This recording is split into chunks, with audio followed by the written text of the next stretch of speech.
Mga senyales na may gusto sa iyo ang isang tao ayon sa psychology. Una, madalas mong nakikita na tumitingin sila sa iyo. Ang taong may paghanga sa iyo ay napapansin mong magpakita ng maraming eye contact.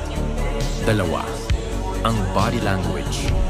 Ang isang taong may gusto sa iyo ay nagbabago kusa ang kanilang postura kapag nandyan na yung taong gusto nila. Tatlo, maingay ang kanilang boses kapag nasa paligid ka, ito ay dahil gusto nilang kunin ang atensyon mo. Pangapat, nagsisimula silang magkwento kapag kasama ka, napapansin mong sobra sila magkwento, kahit hindi naman kinakailangan.